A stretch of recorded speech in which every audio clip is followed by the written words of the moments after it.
ഏവർക്കും സ്നേഹ നമസ്കാരം. Travel with സുനുവിന്റെ സത്യം തേടിയുള്ള യാത്രകളിലേക്ക് ഏവരെയും വീണ്ടും സ്വാഗതം ചെയ്യുകയാണ്. നമ്മളുടെ ഒരു ചെറിയൊരു ഗ്യാപ്പ് സംഭവിച്ചു. ചില സമയത്തൊക്കെ ചെറിയ ചെറിയ ഗ്യാപ്പുകൾ സംഭവിക്കാറുണ്ട്. ചില അപ്രതീക്ഷിതമായ കാര്യങ്ങൾ ജീവിതത്തിൽ സംഭവിക്കുമ്പോൾ തീർച്ചയായിട്ടും നമുക്ക് എല്ലാ കാര്യങ്ങളും ശ്രദ്ധ കേന്ദ്രീകരിക്കാനായിട്ട് സാധിച്ചു എന്ന് വരികയില്ല. അതുകൊണ്ട് അല്പം ഗ്യാപ്പ് വന്നുകൊണ്ട് ഞാൻ ഏവരോടും ക്ഷമാപണം ചെയ്യുകയാണ്. തീർച്ചയായിട്ടും നമ്മുടെ ചാനൽ ലൈക്ക് ചെയ്യാനും ഷെയർ ചെയ്യാനും സബ്സ്ക്രൈബ് ചെയ്യാനും മറക്കാതിരിക്കുക. വീണ്ടും തീർച്ചയായിട്ടും നമ്മളുടെ ചാനൽ നിങ്ങളെല്ലാവരും കാണണമെന്ന് അഭ്യർത്ഥിക്കുകയാണ്. ഇന്നത്തെ വളരെ വിശേഷപ്പെട്ട വളരെ ഗൗരവമായിട്ടുള്ള ഒരു സംഗതിയാണ് നിങ്ങളുമായിട്ട് ചർച്ച ചെയ്യുന്നത്. നിങ്ങളുടെ ശ്രദ്ധയിലേക്ക് കൊണ്ടുവരുന്നത് വളരെയേറെ ഗൗരവതരമായിട്ടുള്ള ഒരു കാര്യം തന്നെയാണ്. നമുക്കറിയാം, നമ്മളുടെ ചുറ്റുവട്ടത്ത് അല്ലെങ്കിൽ നമ്മളുടെ കൺമുമ്പിൽ ഒരാളെ പച്ചയ്ക്ക് തീ കത്തിച്ചാൽ, ഒരാളെ പച്ചയ്ക്ക് ചുട്ടുകൊന്നാൽ നമ്മൾക്ക് എങ്ങനെയായിരിക്കും ഫീൽ ചെയ്യുക? നിങ്ങൾ ഈ ക്യാപ്ഷൻ എഴുതിയും നിങ്ങൾ കണ്ടു കാണുമായിരിക്കും, അത് വായിച്ച് കാണുമായിരിക്കും. നമ്മളുടെ സഹജീവികൾ ആര് തന്നെ ആയിക്കോട്ടെ, നമ്മൾ എന്തെങ്കിലും പാചകം ചെയ്യുമ്പോൾ അല്ലെങ്കിൽ വെള്ളം തിളപ്പിക്കുമ്പോൾ നമ്മുടെ ശരീരത്ത് ഒരു തുള്ളി എണ്ണ വീണാൽ അല്ലെങ്കിൽ അല്പം തിളച്ച വെള്ളം വീണാൽ, ഒരു തീപ്പരി വീണാൽ നമുക്ക് എത്രമാത്രം വേദനയാണ് ഉണ്ടാകുന്നില്ല. നമ്മുടെ ബോഡി എങ്ങനെയാണ്, നമുക്ക് അത്രമാത്രം വിഷമവും അല്ലെങ്കിൽ അതുപോലെ തന്നെയായിട്ട് നമുക്ക് സഹിക്കാൻ പറ്റാത്ത രീതിയിലുള്ള ഒരു മാനസികാവസ്ഥയാണ് നമ്മൾക്ക് സംഭവിക്കുന്നത്. അപ്പോൾ നമ്മുടെ മുന്നിൽ ഒരാളെ പച്ചയ്ക്ക് തീയിട്ട് ചുട്ടുകൊല്ലുന്നത് കണ്ടു കഴിഞ്ഞാൽ നമുക്ക് എങ്ങനെയാണ് നമ്മൾ പ്രതികരിക്കുക? നമുക്ക് എന്ത് ഫീലിങ്സ് ആണ് ഉണ്ടാകുന്നത്? അല്ലെങ്കിൽ നമ്മളിൽ ആർക്കെങ്കിലും നമ്മൾ നിൽക്കുമ്പോഴേ നമ്മുടെ കാൽച്ചുവട്ടിൽ നിറയെ തീക്കൊള്ളികളോ അല്ലെങ്കിൽ ചിരട്ടത്തീയോ എന്തെങ്കിലും ഇട്ടിട്ട് മണ്ണെണ്ണ ഒഴിച്ചിട്ട് അല്ലെങ്കിൽ പെട്രോൾ ഒഴിച്ചിട്ട് നമ്മളുടെ കാൽച്ചുവട്ടിലിട്ട് കത്തിച്ചു കഴിഞ്ഞാൽ നമുക്ക് എങ്ങനെയായിരിക്കും ഫീൽ ചെയ്യുക? ഒന്ന് ഇമാജിൻ ചെയ്ത് നോക്കിയിട്ടുണ്ടോ അങ്ങനെയാണെന്ന്? അത് എങ്ങനെയായിരിക്കും എന്നുള്ള കാര്യം. അപ്പോൾ നമ്മളുടെ ജീവിതത്തിൽ നമ്മൾക്ക് എന്തെങ്കിലും വരുമ്പോൾ മാത്രമേ നമ്മൾ അതിൻ്റെ വേദന മനസ്സിലാകത്തുള്ളൂ, അല്ലെങ്കിൽ അതിൻ്റെ ആഫ്റ്റർ എഫക്റ്റ് നമുക്ക് മനസ്സിലാക്കാനായിട്ട് ഉൾക്കൊള്ളുവാനായിട്ട് സാധിക്കത്തുള്ളൂ.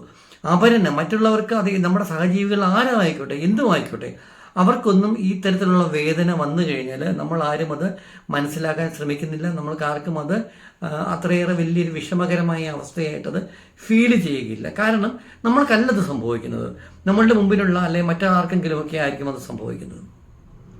ഞാനിന്ന് കോലഞ്ചേരിയിലേക്ക് ഒരാവശ്യത്തിന് വേണ്ടി കോലഞ്ചേരിയിലേക്ക് പോവുകയുണ്ടായി. കോലഞ്ചേരി മെയിൻ ബസ് സ്റ്റോപ്പിൽ ഇറങ്ങിയതിന് ശേഷം അതായത് മൂവാറ്റുപുഴയിൽ നിന്ന് കോലഞ്ചേരിയിലേക്ക് പോകുമ്പോൾ മെയിൻ ബസ് സ്റ്റോപ്പിൽ ഇറങ്ങി അവിടുന്ന് വലതുവശത്തേക്ക് കട്ട് ചെയ്ത് മുന്നോട്ട് പോയി കഴിഞ്ഞാൽ കോലഞ്ചേരി കോടതിയുണ്ട്. ആ കോടതിയിലേക്ക് പോകുന്ന വഴിക്ക് വലതുവശത്തായിട്ട് അങ്ങോട്ട് പോകുമ്പോൾ വലതുവശത്തായിട്ടാണ് ഞാൻ ഇത്തരത്തിലുള്ള ദാരുണമായിട്ടുള്ള ഒരു സംഗതി കണ്ടത്. തീർച്ചയായിട്ടും എനിക്കിത് കണ്ടപ്പോൾ നമ്മുടെ ചുറ്റുവട്ടത്തുള്ള എല്ലാ ആൾക്കാരും വളരെയേറെ ഘോരം പ്രസംഗിക്കുകയും ഘോരം മറ്റുള്ളതിനെ കുറിച്ച് സംസാരിക്കുകയും ഒക്കെ ചെയ്യുന്നുണ്ട്. ഓർത്തോണം, നമ്മുടെ ജുഡീഷ്യറിയുടെ മൂക്കിന് താഴെയാണ് ഇത് സംഭവിച്ചത് എന്നുള്ള കാര്യം കൂടെ നമ്മൾ വിസ്മരിക്കേണ്ട ഒരു കാര്യമല്ല. അതുകൊണ്ട് നിങ്ങളുടെ എല്ലാവരുടെയും ശ്രദ്ധ ഞാൻ ഈ കാര്യത്തിലേക്ക് കൊണ്ടുവരികയാണ്. നിങ്ങൾ ഇത് കണ്ടതിന് ശേഷം ഞാൻ പറഞ്ഞു, നമ്മളുടെ ഒരാളെ നമ്മളുടെ കാൽച്ചുവട്ടിൽ തീയിട്ട് കത്തിക്കുമ്പോൾ, നമ്മളെ പൊള്ളുന്ന തീയിട്ട് എന്തു തന്നെ ആയിക്കോട്ടെ അത് വെച്ചിട്ട് നമ്മളുടെ കാലിൻ്റെ ചൂട്ടിലിട്ട് കത്തിക്കുമ്പോൾ, നമ്മളെ പച്ചയ്ക്ക് കത്തിക്കുമ്പോൾ, പച്ച മലയാളത്തിൽ പറഞ്ഞാൽ നമുക്ക് എങ്ങനെ ഫീൽ ചെയ്യുമെന്നുള്ള കാര്യം നമുക്കൊന്ന് അനുമാനിച്ചുകൊണ്ട് നിങ്ങളിത് മനസ്സിലാക്കാൻ ശ്രമിക്കുക. തീർച്ചയായിട്ടും പ്രതികരിക്കുക. നിങ്ങളുടെ വിലയേറിയ അഭിപ്രായങ്ങളും നിർദ്ദേശങ്ങളും ഇതിനകത്ത് എഴുതി അറിയിക്കാനായിട്ട് മറക്കാതിരിക്കുക. ഒരിക്കൽ കൂടി പറയുകയാണ്, നമ്മൾക്ക് വേദനിക്കുമ്പോൾ മാത്രമല്ല വേദന ഉണ്ടാകുന്നത്, സഹജീവികളുടെ വേദന അത് ആരുമായിക്കോട്ടെ എന്തുമായിക്കോട്ടെ അത് നമ്മൾ മനസ്സിലാക്കാനായിട്ട് തീർച്ചയായിട്ടും നമ്മൾ ശ്രമിക്കേണ്ടതായിട്ടുണ്ട്. നമുക്ക് വീഡിയോയിലേക്ക്, നമ്മുടെ ആ കാഴ്ചയിലേക്ക് നമുക്കൊന്ന് കണ്ടിട്ട് നമുക്ക് മടങ്ങി വരാം.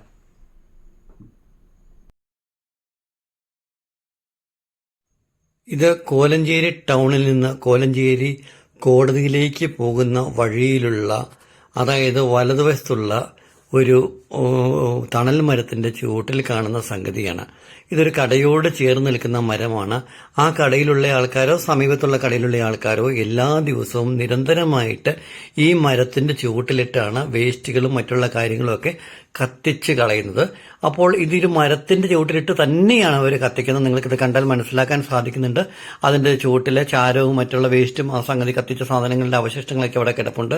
എന്തുകൊണ്ടാണ് ഇവർ ഈ മരത്തിന്റെ ചുവട്ടിലിട്ട് കത്തിക്കുന്നത്? ഈ കത്തിക്കുന്ന ആളുകളുടെ കാൽച്ചുവട്ടിലിട്ടിട്ട് തീ കൊടുത്തു കഴിഞ്ഞാൽ അവർക്കത് എങ്ങനെ ഫീൽ ചെയ്യണമെന്ന് അവർക്ക് തീർച്ചയായിട്ടും മനസ്സിലാക്കേണ്ടതാണ്. ഇതൊരു മരമായതുകൊണ്ട് അത് നമുക്ക് നമ്മുടെ ജീവന്റെ ആധാരശില തന്നെ ഈ മരങ്ങളാണ്. ആ മരത്തിനെ അവർക്ക് അത്ര ബുദ്ധിമുട്ടാണെങ്കിൽ പഞ്ചായത്തിൽ നിന്നും അവിടുന്ന് പെർമിഷൻ മേടിച്ചിട്ട് വെട്ടിക്കളയുക. അതിനെ ഇങ്ങനെ കൊല്ലുകയല്ല ചെയ്യേണ്ടത്. ഇത് അധികാരികൾ എന്തുകൊണ്ടാണ് ഇത് മനസ്സിലാക്കുന്നില്ല? അതൊരു കോടതിയുടെ സമീപത്തുള്ള നടക്കുന്ന സംഗതിയാണെന്ന് കൂടെ നമുക്ക് മനസ്സിലാക്കേണ്ടതായിട്ടുണ്ട്. നോക്കൂ, ഇതൊരു മരമാണ്. ആ മരത്തിന്റെ പച്ചപ്പ് നിറഞ്ഞ ആ മരത്തിനെ അവരത് കത്തിച്ച് കൊല്ലാനായിട്ടാണ് ശ്രമിക്കുന്നത്. നിങ്ങൾ ആ കാഴ്ച കണ്ടു എന്നാണ് വിശ്വാസം. കണ്ടപ്പോഴേക്കും നിങ്ങൾക്ക് തോന്നുന്നുണ്ടായിരിക്കും, ഓ ഇതാണോ ഈ പുള്ളി പറഞ്ഞത്? നമ്മൾ പ്രതീക്ഷ എന്താണ്, വല്ലവരും പച്ചക്കിട്ട് ചുറ്റു കൊന്ന കാര്യമായിരിക്കും എന്നുള്ള പ്രത്യാശയിലാണ്, അല്ലെങ്കിൽ അത്തരത്തിലുള്ളൊരു കാഴ്ചയായിരിക്കാം മേ ബി നിങ്ങളിൽ പലരും ആഗ്രഹിച്ചിരുന്നത്. പക്ഷേ ദൗർഭാഗ്യവശാൽ അതൊരു മനുഷ്യനെ കൊല്ലുന്ന അല്ലെങ്കിൽ ചുട്ട് കത്തിക്കുന്ന രംഗമല്ലായിരുന്നു അത് വർഷങ്ങളായിട്ട് തണൽ വിരിച്ചു നിന്ന ഒരു തണൽ മരത്തിന്റെ, അതൊരു ബദാമരമാണ്. അതിന്റെ ചുവട്ടിലിട്ട് ഓരോ ദിവസവും പേപ്പറുകളും മാലിന്യങ്ങളും പ്ലാസ്റ്റിക് മാലിന്യങ്ങളും മറ്റുള്ള സകല സംഗതികളും ഇട്ട് ഓരോ ദിവസവും എല്ലാ ദിവസവും ഇങ്ങനെ കീപ്പോണിട്ട് കത്തിച്ചുകൊണ്ടേയിരിക്കുകയാണ്. എന്തിനാണിത് കത്തിക്കുന്നത്? കത്തിക്കാൻ അപ്പുറത്തേക്കും ഇപ്പുറത്തേക്കൊക്കെ മാറി കത്തിക്കാൻ സ്ഥലമില്ലാഞ്ഞിട്ടല്ല. അത് പർപ്പസ്ലി അതിൻ്റെ ചുവട്ടിലിട്ട് കത്തിച്ച് ആ മരത്തിനെ ഇല്ലാതെയാക്കുക. അതിനെ വെന്ത് നീറി ആ ചൂടേറ്റിട്ട് അതിൻ്റെ തായ്വേരുകളും അടിവേരുകളുമൊക്കെ പഴുത്ത് ഉണങ്ങി കരിഞ്ഞു പോയിട്ട് ആ മരത്തെ നിർജീവമാക്കുക. അല്ലെങ്കിൽ അതിനെ ഒരു ശ്മശാനത്തിലെ മരം പോലെ, ശ്മശാനത്തിലെ മരങ്ങൾ ഉണങ്ങി വരണ്ട അല്ലെങ്കിൽ നിലം പൊത്താറായ മരങ്ങൾ പോലെയായെന്ന് കവിവചനങ്ങളൊക്കെ ഉണ്ട്. നമ്മളത് പഠിച്ചിട്ടും കേട്ടിട്ടും വായിച്ചിട്ടുമൊക്കെ ഉണ്ട്. അതുപോലെ ഒരു മരത്തിൻ്റെ ചുവട്ടിൽ എല്ലാ ദിവസവും ഇതുപോലെ ഇട്ട് മാലിന്യങ്ങളിട്ട് കത്തിച്ചിട്ട് ആ മരത്തിനെ മനഃപൂർവ്വം ഉണക്കാനായിട്ടാണ് ആരൊക്കെയോ ശ്രമിക്കുന്നത്. അതൊരു മരമായതുകൊണ്ട് അതിൻ്റെ വേവലാതികളും ആവലാതികളും പരിദേവനങ്ങളും കരച്ചിലോ അല്ലെങ്കിൽ അലറിക്കറിയാനൊന്നും പറ്റില്ല. തീയിട്ട് നമ്മൾ നിൽക്കുമ്പോൾ നമ്മുടെ കാൽച്ചുവട്ടിൽ ആരെങ്കിലും കൊണ്ട് ഒരല്പം ചൂടുവെള്ളം ഒഴിച്ചു കഴിഞ്ഞാൽ ഒരു ചെറിയ തീകഷ്ണം നമ്മുടെ കാലിൻ്റെ അവിടേക്ക് ഇട്ട് കഴിഞ്ഞാൽ നമ്മൾ അലറിക്കറിയും, നമ്മൾ നിലവിളിക്കും, നമ്മൾ ഒച്ച വയ്ക്കും, ആൾക്കാരുടെ ശ്രദ്ധ നമ്മളിലേക്ക് ആകർഷിക്കും, നമ്മളെ അവിടുന്ന് രക്ഷപ്പെടുത്താനായിട്ട് പറയും. നമുക്ക് രക്ഷപ്പെടാൻ മാർഗമില്ലെങ്കിൽ ഇത് എന്താണ് പറയുന്നത്, ഒരു മരമാണ്. ഒരു മരമായതുകൊണ്ട് ആ മരത്തിനോട് നമ്മൾ ഇങ്ങനെയാണോ ചെയ്യേണ്ടത്? നമ്മളുടെ ചുറ്റുവട്ടത്ത് ധാരാളം പ്രകൃതി സ്നേഹികളില്ലേ? നമ്മുടെ കോലഞ്ചേരിയിൽ ആരും പ്രകൃതി സ്നേഹികളായിട്ടുള്ള ആൾക്കാരും ഇല്ലേ? അല്ലെങ്കിൽ ആ കോടതിയിലേക്ക് പോകുമ്പോൾ കോടതിയിലെ ജഡ്ജ് അടക്കം അല്ലെങ്കിൽ അവിടുത്തെ അഡ്വക്കേറ്റ്സ് അടക്കം ധാരാളം കോടതി വ്യവഹാരത്തിന് പോകുന്ന ആളുകളടക്കം അല്ലെങ്കിൽ അവിടുത്തെ ജീവനക്കാരടക്കം ധാരാളം ആളുകൾക്ക് എല്ലാ ദിവസവും കാണാവുന്ന സംഗതിയാണ്. ഇത് വെറുതെ മറച്ചു വെച്ചൊന്നും ചെയ്യുന്ന സംഗതിയല്ല. അതുവഴി പോകുമ്പോൾ ഞാൻ യാദൃശ്ചികമായിട്ട് അതുവഴി നടന്നു പോയപ്പോൾ എൻ്റെ കൺമുൻപിൽ കണ്ട സംഗതിയാണ്. നമ്മളുടെ പ്രകൃതി സ്നേഹികളൊക്കെ അല്ലെങ്കിൽ നമ്മൾ അത് ചെയ്യുന്നയാൾ തന്നെ ചിലപ്പോൾ വളരെ ഘോരഘോരം പ്രകൃതിയെ സംരക്ഷിക്കേണ്ടതിൻ്റെയും മരങ്ങളെ സംരക്ഷിക്കേണ്ടതിൻ്റെയും അല്ലെങ്കിൽ ചെടികളെ സംരക്ഷിക്കേണ്ടതിൻ്റെയൊക്കെ വലിയ വലിയ പാഠങ്ങൾ പറഞ്ഞു നൽകുന്ന അല്ലെങ്കിൽ നടക്കുന്ന ആളുകളായിരിക്കാം may be or may not be. പക്ഷേങ്കിൽ ഇവരൊക്കെ ചെയ്ത് കൂട്ടുന്ന സംഗതികൾ ഇത് കണ്ടിട്ട് അവിടെ അത്രയും ധാരാളം പ്രബുദ്ധമായ രാഷ്ട്രീയ പാരമ്പര്യമുള്ള പ്രബുദ്ധമരായിട്ടുള്ള ജനങ്ങളുള്ള വിദ്യാസമ്പന്നരായിട്ടുള്ള ആളുകളുള്ള ധാരാളം ആളുകളുള്ള സ്ഥലമാണ് കോലഞ്ചേരി, എറണാകുളം ജില്ലയിലെ കോലഞ്ചേരി എന്ന് പറഞ്ഞ ഈ സ്ഥലം.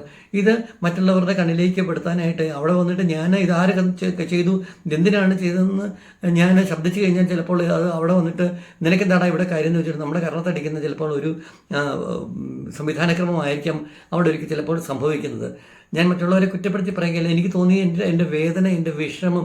ഞാനൊക്കെ എന്ന് പറഞ്ഞാൽ പലപ്പോഴും എങ്ങനെയാണെങ്കിലും ഒരു മരത്തെ നട്ട് കഴിഞ്ഞാൽ അത് എങ്ങനെയെങ്കിലും അതിനെ പരിപാലിക്കണം, അത് വളർന്ന് വലുതാകട്ടെ, ഏത് രീതിയിൽ ഒരിക്കലും അതിനെ നശിപ്പിക്കാൻ ശ്രമിക്കരുതെന്നുള്ള രീതിയിൽ മറ്റുള്ളവരോട് പറയുകയും അതിനായിട്ട് പ്രയത്നിക്കുകയും ചെയ്യുന്ന ആളാണ്. അപ്പോൾ എനിക്കിത് കണ്ടപ്പോഴേക്കും ഒരു മനുഷ്യജീവനെ അതിൻ്റെ കാൽച്ചുവട്ടിൽ എങ്ങനെ തീയിട്ട് കത്ത് ചെയ്ത് നമുക്ക് എങ്ങനെ ഫീൽ ചെയ്യും അതേ ഫീലിംഗ് തന്നെയാണ് എനിക്കുണ്ടായത്. അതുകൊണ്ടാണ് ഞാൻ എൻ്റെ ഈ ഫീലിംഗ് നിങ്ങളുമായിട്ട് പങ്കുവെക്കുന്നത്. എൻ്റെ ഇത് ശരിയാണെങ്കിലും തെറ്റാണെങ്കിലും നിങ്ങൾക്ക് തീർച്ചയായിട്ടും തെറ്റാണ് എന്ന് പറയാം. മറ്റൊന്നുമല്ല, റോഡ് സൈഡിൽ നിൽക്കുന്ന ഒരു മരത്തിൻ്റെ ചുവട്ടിൽ എല്ലാ ദിവസവും ഇങ്ങനെ വേസ്റ്റിട്ട് കത്തിച്ചിട്ട് ആ മരത്തിനെ കൊല്ലാതെ കൊല്ലുന്ന ഒരു പ്രക്രിയ. അത് മരണമായതുകൊണ്ടാണ്. ഇവനൊരു വളർത്തുനായോ അല്ലെങ്കിൽ ഒരു മൃഗമാണെങ്കിൽ അത് ഓടിപ്പോവുകയെങ്കിലും ചെയ്യും. അതിനിങ്ങനെ ഈ ഒരു നരകയാതനയിൽ നരകത്തീ എല്ലാ ദിവസവും ഇട്ട് ഇങ്ങനെ കത്തിച്ച് പുകച്ച് അതിനെ ഇഞ്ചിഞ്ചായിട്ട് നമ്മളെ കൊല്ലുകയാണ് ചെയ്യുന്നത്. അപ്പോൾ ദയവായിട്ട് ഇതിനെതിരെ നിങ്ങൾ തീർച്ചയായിട്ടും പ്രതികരിക്കുക. ഇത്തരത്തിലുള്ള സംഗതികൾ ഒരിക്കലും ആരോടും ചെയ്യാതിരിക്കുക. മനുഷ്യനാണെങ്കിലും മൃഗമാണെങ്കിലും ജീവജാലങ്ങൾ, ഈ ചെറിയ ഒരു ചെടിയാണെങ്കിൽ പോലും അതിന് നമ്മൾ 10 ദിവസം വെള്ളം ഒഴിക്കാതെ ഇരുന്നിട്ട് അത് ഉണങ്ങി കരുന്ന് കേൾക്കുമ്പോഴത്തേനും എൻ്റെയൊക്കെ എന്ന് പറഞ്ഞു കഴിഞ്ഞാൽ സഹിക്കാൻ സാധിക്കത്തില്ലത്. അതിനകത്ത് വലിയ കരുണയോ സ്നേഹമോ മമതയോ ഒന്നും വേണ്ടമായിട്ടില്ല. നമുക്കത് പറ്റില്ല, നമ്മളെക്കൊണ്ട് സാധിക്കത്തില്ല. നമ്മളൊക്കെ മനുഷ്യരാണ്. നമ്മൾക്കുള്ളതുപോലെ തന്നെ വികാരങ്ങളും വിചാരങ്ങളും ഉള്ളതാണ് ഈ ഭൂമിയിൽ ദൈവം സൃഷ്ടിച്ചിരിക്കുന്ന. അല്ലെന്നുണ്ടെങ്കിൽ നമ്മുടെ ചുറ്റുവട്ടത്തുള്ള എല്ലാവർക്കും ജീവിക്കാനുള്ള അവകാശമുണ്ട് എന്നുള്ളത് മറക്കാതിരിക്കുക. ദയവായിട്ട് ഇത്തരത്തിലുള്ള കാര്യങ്ങൾ നിങ്ങളിലേക്ക് ഞാൻ എത്തിക്കുന്നത് എന്താണെന്ന് വെച്ചാൽ, നിങ്ങളുടെ സമീപത്ത് ഇങ്ങനെയുള്ള കാര്യങ്ങളുണ്ടെങ്കിൽ അല്ല നിങ്ങളുടെ അറിവിലേക്കുണ്ടെങ്കിൽ ഇതിനെതിരെ പ്രതികരിക്കുക. അത്തരത്തിലുള്ള യാതൊരു കാര്യങ്ങളും ചെയ്യാതിരിക്കുക. അതിനു വേണ്ടിയിട്ടാണ് എല്ലാവരും നിങ്ങളുടെ വിലയേറിയ കമൻറ്റുകൾ എഴുതുക, വീഡിയോ ലൈക്ക് ചെയ്യാനും ഷെയർ ചെയ്യാനും സബ്സ്ക്രൈബ് ചെയ്യാനും മറക്കാതിരിക്കുക. വീണ്ടും ഇത്തരത്തിലുള്ള നേർക്കാഴ്ചകളുടെ നേരിട്ട സംഗതികളുമായിട്ട് നിങ്ങളുടെ അടുത്തേക്ക് എത്തുന്നതായിരിക്കാം. നമ്മളെ സബ്സ്ക്രിപ്ഷൻ കുറവാണ്. മറ്റുള്ളവരിലേക്ക് നമ്മുടെ വളരെയേറെ സത്യസന്ധമായിട്ടുള്ള വസ്തുനിഷ്ഠമായിട്ടുള്ള മറ്റുള്ള കാര്യങ്ങളെക്കുറിച്ച് വേറെ യാതൊരു സംഗതികളും ഒന്നും നോക്കാതെ ഒരു പേടിപ്പെടുത്തലുകളോ ഒരു ഭയവും ഇല്ലാതെ തന്നെയാണ് ഞാൻ കാണുന്ന സംഗതികൾ നേരിട്ട് നിങ്ങളിലേക്ക് എത്തിക്കാനായിട്ട് ശ്രമിക്കുന്നത്. അതിൻ്റെ പ്രത്യാഘാതങ്ങൾ എന്തു തന്നെയാണെന്ന് തന്നെയല്ല. പക്ഷേങ്കിൽ ഒരു സങ്കടമുള്ളത് പലരിലേക്കും എത്തുന്നില്ല എന്നുള്ളൊരു സങ്കടം മാത്രമാണ് എനിക്കുള്ളത്. തീർച്ചയായിട്ടും വീഡിയോ ലൈക്ക് ചെയ്യാനും ഷെയർ ചെയ്യാനും സബ്സ്ക്രൈബ് ചെയ്യാനും മറക്കാതിരിക്കുക. നിങ്ങളുടെ